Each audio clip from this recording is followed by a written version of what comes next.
Hey, before we get into today's conversation, I have a favor to ask. Can you fill out the CityCast Philly survey? It's for us to learn more about our listeners and to make CityCast Philly a better podcast for you. Go to citycast.fm/survey to take the survey. It's only 5 minutes. Trust me, we timed it. That's citycast.fm/survey. Okay, now here's the show. Today on CityCast Philly, our city has around 70 public outdoor pools. They're a big relief when it's hot outside. Last summer, many city pools were actually closed because there just weren't enough lifeguards. But the city has been trying to recruit more people for the job. So, what could this year's pool season look like? It's Monday, June 12th. I'm Trenae Nuri, and here's what Philly's talking about.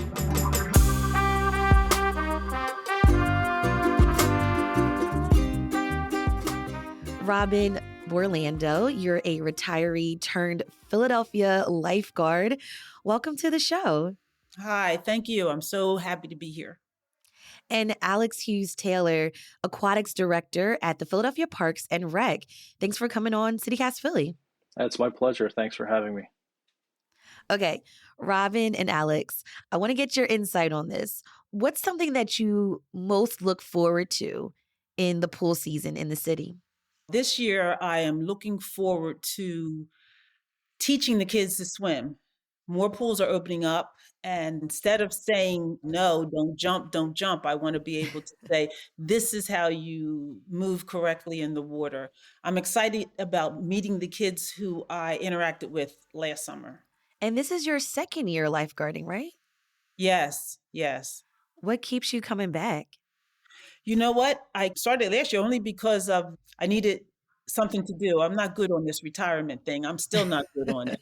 But I wanted to do something for the community, for Philadelphia. We were in a bad way and things haven't changed too much. The only thing that's changed now that we have more pools open that kids can come to and interact with.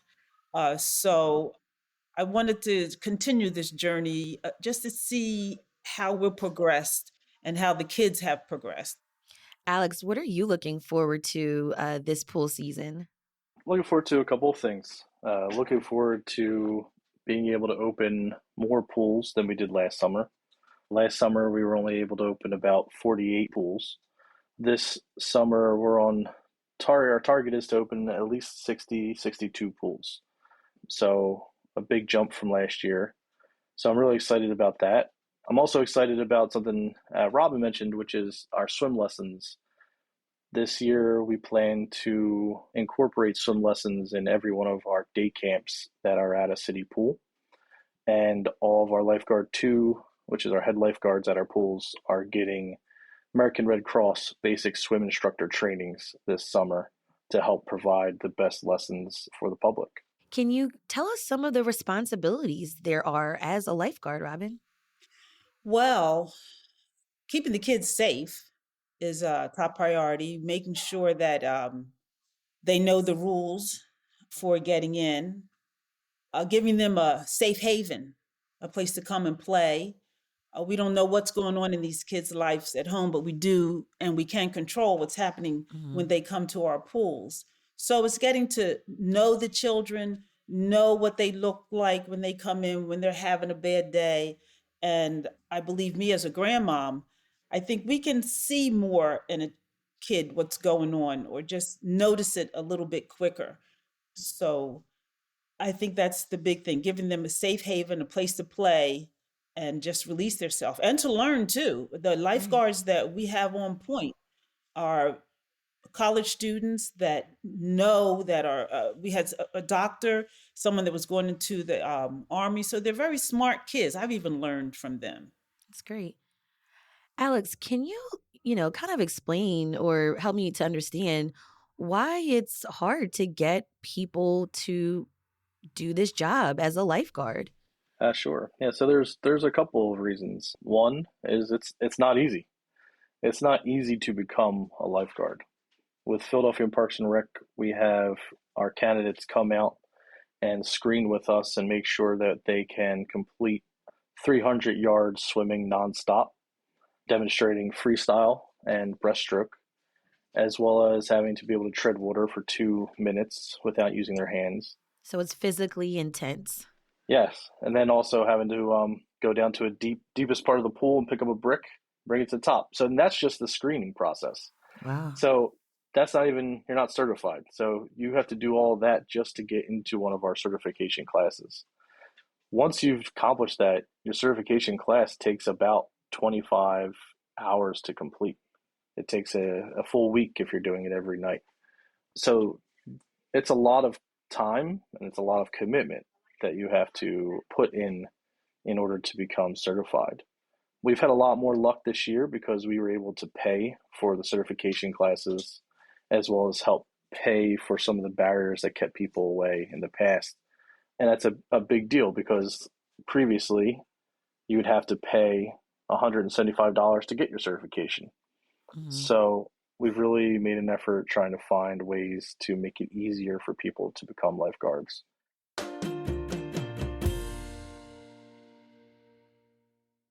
And you all have also done some really creative ways for recruitment, right? And I know there was an initiative to get more teens as lifeguards. There's a program for Temple University students to get credit for their college courses if they become a lifeguard in Philly pools. Did any of that recruitment work? Absolutely. We've seen a large uptick in both teens as well as we're starting to see an uptick in the Temple students. But specifically the teens, we made a big point of going out and speaking to teens at their high schools and the rec centers and places where they are and really encouraging them to try something new. Mm. On top of that, we also had a program with FabU Philly, which was in the Drexel area, and we partnered with Drexel as well, where we encouraged kids to come out, and we had the opportunity to give about 13 youth the ability to spend 12 weeks with us learning what they needed to do to become lifeguards while getting paid and also getting job preparations with FabU Philly. So learning how to write a resume, learning how to go on an interview, learning LinkedIn, and all those kind of things. So it was a really great partnership that we plan on trying to continue in the future as well as expand on. Same with Temple University, the credits. Right now we're seeing a couple students reach out, as well as we had some students that were already kind of in our process that were excited to say, oh, cool, now we can get some credits. That's a big thing I'm trying to work on for the future. How many staff members need to be available for a pool to open? So if we're talking lifeguards, you need a minimum of 2 lifeguards to open a pool deck. Now, 2 lifeguards gets you open, but it doesn't let you utilize your full pool. We usually shut the pool halfway down because we want to make sure we make it as safe as possible. Ideally, we have about 5 lifeguards assigned to a pool. They might not all work at the same time, but we have at least 5 assigned, as well as we need at least 5 pool maintenance attendants. And they're the ones who take care of the pool during the day and are there 24 hours a day to make sure that the pool is in tip-top shape. We strive to get at least 10 total staff for each pool, but we try to get to be at least 12 to make it a really good season. Now, what have you heard from lifeguards? And Robin, you can hop in this part too. What kind of supports do you all, need to make sure that you have a good summer at the pool? You know what? I think it starts before the summer to get that support.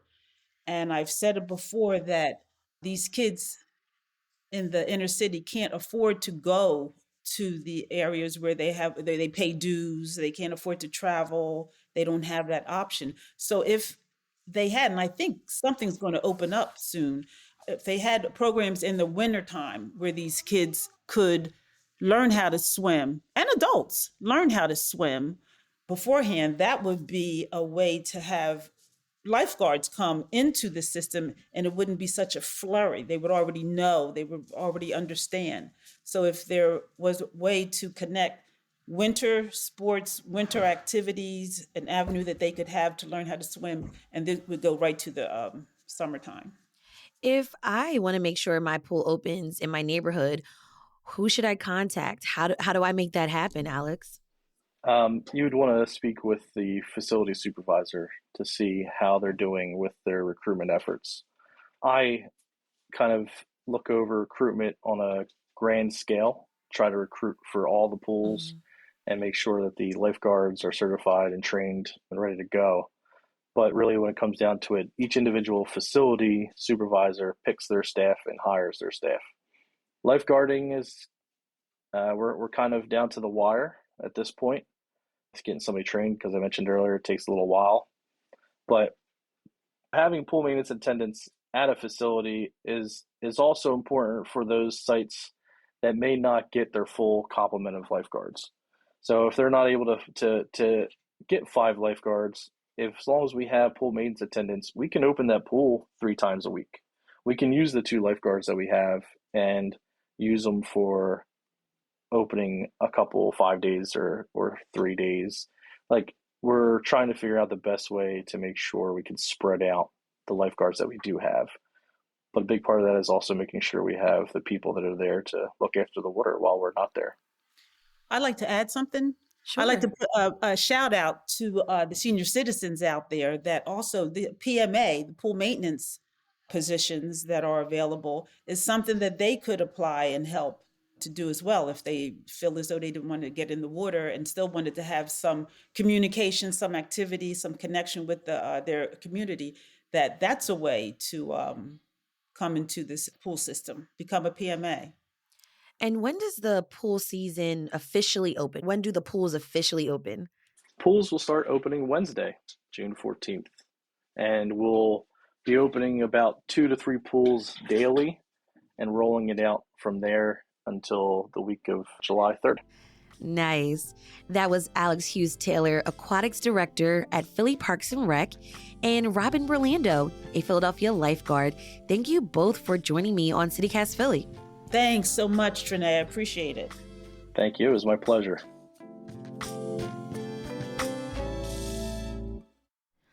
And here's what else Philly's talking about.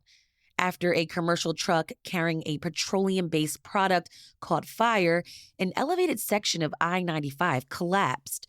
According to 6ABC, the fire broke out early Sunday morning near the Cotman Avenue exit. Officials say repairs could take several months. SEPTA announced it would add extra capacity on several of its regional rail lines. You can find detours online. City Council proposed a bill to crack down on illegal street racing. According to Philly Voice, if passed, any driver caught drifting or doing donuts or spinouts would face a $2,000 fine. This comes in wake of the shooting death of Anthony Allegrini, an 18-year-old who was shot by state police after allegedly hitting 2 Pennsylvania state troopers with his car on I-95. And the city named 27 community organizations to receive money for addiction treatment and prevention efforts. WHYY reports each organization will get funding through the city's Overdose Prevention and Community Healing Fund. Now, Philly can start using the national opioid settlement money it got.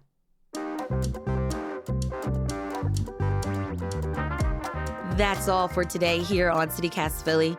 If you enjoyed this episode, tell your neighbor to get their swimsuits ready, rate the show, leave us a review, and hit that subscribe button. Be sure to sign up for our morning newsletter too. It's called Hey Philly. We'll be back tomorrow morning with more news from around the city. Bye.